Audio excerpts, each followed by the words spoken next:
दोस्तों आज आईपीएल का सबसे बड़ा मुकाबला यानी फाइनल मुकाबला और अंतिम मुकाबला था। एक तरफ जहां चतुर कप्तान महेंद्र सिंह धोनी की खतरनाक चेन्नई सुपर किंग्स की टीम थी, तो दूसरी तरफ हार्दिक पांड्या की गुजरात की टीम भी कुछ कम नहीं थी। दोस्तों आपको बता दें कि यह मुकाबला रविवार को ही खेला जाना था, लेकिन बारिश की वजह से 28 मई का दिन धुल गया था। बारिश की वजह से रविवार को टॉस भी नहीं हो पाया था, इसलिए अब यह मैच रिजर्व डे यानी आज खेला जा रहा था। आज दोनों ही टीम इस फाइनल मुकाबले को जीतने के लिए पूरी तरह से जी जान झोंक देना चाहती थी। आज दोनों ही टीम के लिए करो या मरो का मुकाबला था। आज जो भी टीम यह मुकाबला जीतती, आईपीएल की ट्रॉफी पर उसी का कब्जा होता। इसलिए आज का मुकाबला तो खतरनाक और सांस रोक देने वाला मुकाबला होना ही था। दोस्तों आपको बता दें कि आज फाइनल मुकाबले के लिए दोनों ही टीम ने कोई भी बदलाव अपनी टीम में नहीं किया था। वही जब टॉस की बारी आई तो आज सोमवार को चेन्नई के कप्तान धोनी ने टॉस जीतकर पहले गेंदबाजी करने का फैसला किया, ताकि गुजरात की टीम को कम स्कोर पर रोककर बाद में उसे आसानी से बनाया जा सके। अब दोस्तों ऐसे में यह देखना बेहद ही दिलचस्प था कि टॉस हारकर पहले बल्लेबाजी करते हुए गुजरात के बल्लेबाज कितना बड़ा स्कोर बना सकते हैं। वही जब गुजरात की टीम बल्लेबाजी करने आई तो हर बार की तरह विस्फोटक बल्लेबाज शुभमन गिल के साथ रिद्धिमान शाह पारी की शुरुआत करने आए, ताकि अपनी टीम को आज इस फाइनल मुकाबले में शानदार शुरुआत दिला सके। तो वही चेन्नई की तरफ से दीपक चहर पहला ओवर गेंदबाजी करने आए। दीपक चहर ने शानदार गेंदबाजी करते हुए अपने ओवर में सिर्फ 4 रन दिए, लेकिन दोस्तों जब दूसरे ओवर में तुषार देशपांडे गेंदबाजी के लिए आए तब उनके ओवर की चौथी गेंद पर शुभमन गिल ने बैकवर्ड स्क्वायर पर शॉट खेला, लेकिन अफसोस की वहां मौजूद दीपक चहर ने उनका आसान सा कैच छोड़ दिया। जी हाँ, दीपक चहर के हाथों में आसानी से गेंद आ गई थी, लेकिन गेंद उनके हाथ से लगकर छिटक गई। तब शुभमन गिल 4 रन बनाकर बल्लेबाजी कर रहे थे। दोस्तों शुभमन गिल का कैच छोड़कर चेन्नई को काफी महंगा पड़ सकता था, और हुआ भी ऐसा ही जब शुभमन गिल और रिद्धिमान शाह दोनों ही ओपनर बल्लेबाजों ने फिर इसके बाद चेन्नई की गेंदबाजों की जमकर कुटाई करी और पावर प्ले के यानी सिर्फ 6 ओवर के खेल में अपनी टीम के स्कोर को 62 रनों तक पहुंचा दिया। दोस्तों गुजरात की टीम ने पावर प्ले का शानदार फायदा उठाया और इस बड़े मुकाबले में पावर प्ले को पूरी तरह से अपने नाम कर लिया। दोस्तों गुजरात को जैसे शुरुआत की जरूरत थी वैसे शुरुआत उसे मिल चुकी थी। शाह और गिल की जोड़ी एक बार फिर विरोधी टीम के लिए घातक साबित हो रहे थे। खासकर गिल आज फिर से इस बड़े मुकाबले में शानदार लय में नजर आ रहे थे और पावर प्ले में धोनी की हर गेंदबाजों की जमकर धुनाई कर चुके थे। वही शांत रहने वाले धोनी पर भी दबाव बना चुके थे।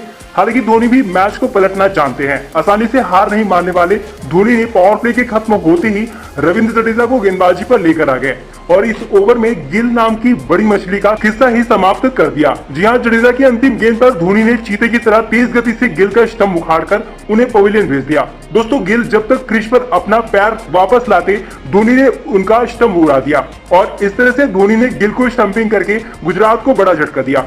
आज गिल इस फाइनल मुकाबले में शुरुआत तो अच्छी करी, लेकिन उसे बड़े स्कोर में बदल नहीं पाए। उन्होंने 20 गेंदों में 39 रन बनाए। दोस्तों गिल के आउट होते ही चेन्नई ने गुजरात की रनगति पर लगाम लगाने में पूरी तरह से कामयाब हो गई। गिल के बाद शाह और साई सुदर्शन की जोड़ी उस गति से रन नहीं बना पा रहे थे जिस गति से गिल बना रहे थे। ऐसे में आज फाइनल में गिल का जल्दी आउट होना गुजरात के लिए बड़ा झटका था।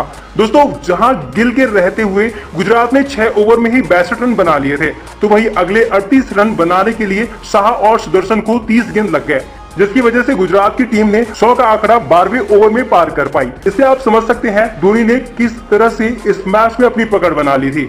वहीं इस बीच शाह ने फाइनल में जिम्मेदारी निभाते हुए 36 गेंदों में अपना अर्धशतक पूरा करके गुजरात टीम को बखूबी संभाले हुए थे। हालांकि वे अपने अर्धशतक को शतक में बदल नहीं पाए। 14वें ओवर की अंतिम गेंद पर दीपक चहर ने शाह को धोनी के हाथों कैच करवाकर उनकी पारी का अंत कर दिया।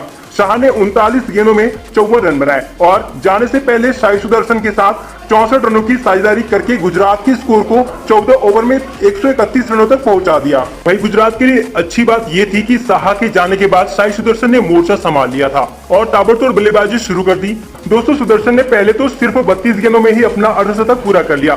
वही अर्धशतक पूरा करने के बाद 17वां ओवर लेकर आए तुषार देशपांडे को रिमांड में लेते हुए लगातार 4 गेंदों में बाउंड्री जड़ डाले, जहां पहली गेंद को छक्के के लिए भेज दिया। तो वही अगली 3 गेंदों में चौकों की हैट्रिक लगाते हुए 20 रन एक ही ओवर से बटोर लिए और इसी के साथ ही गुजरात टीम का स्कोर 17 ओवर में 173 रन पहुंच गया। हार्दिक और सुदर्शन ने तूफानी बल्लेबाजी करते हुए 18 रनों की तूफानी साझेदारी करके चेन्नई के स्कोर को 20 ओवर में 214 रनों के पार पहुंचा दिया।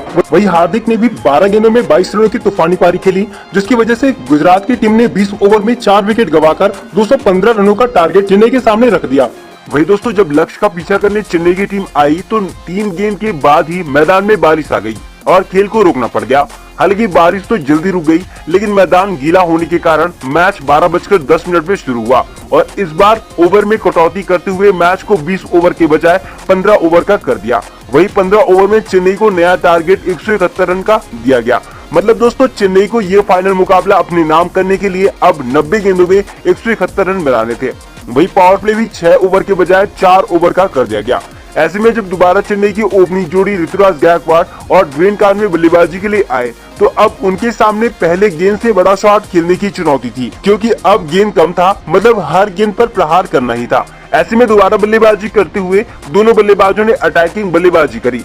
शामी के पहले ओवर में जहां एक चौका और एक छक्का जड़कर 10 रन बटोरे, तो वहीं दूसरा ओवर लेकर आए हार्दिक पांड्या को भी नहीं बख्शा।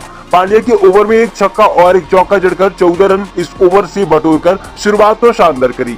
पावर प्ले का अंतिम ओवर लेकर आए राशिद खान को भी अटैक करते हुए 2 चौका और एक छक्का जड़कर 16 रन कूद डाले और सिर्फ 4 ओवर के खेल में चेन्नई के स्कोर को 52 रन पहुंचाकर पावर प्ले को चेन्नई के नाम कर दिया, साथ ही अपनी टीम को शानदार शुरुआत दिलाई। वही दोस्तों, पावर प्ले के बाद भी दोनों बल्लेबाजों ने ताबड़तोड़ बल्लेबाजी करी और दबाव पूरी तरह से गुजरात की टीम पर डाल दी। दोस्तों, कानवे और गायकवाड़ की जोड़ी ने दिखते ही दिखते सिर्फ 39 गेंदों में 74 रन कूदकर चेन्नई को धमाकेदार शुरुआत दिला दी।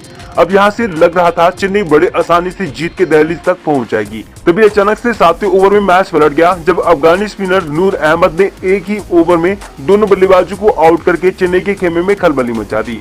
जहां पहले गायकवाड़ को कैच करवाकर 74 रन पर चेन्नई को पहला झटका दिया, तो वही अंतिम गेंद पर कानवे को भी बाउंड्री किनारे कैच करवाकर 78 रन के स्कोर पर दूसरा ओपनर को भी पवेलियन भेज दिया।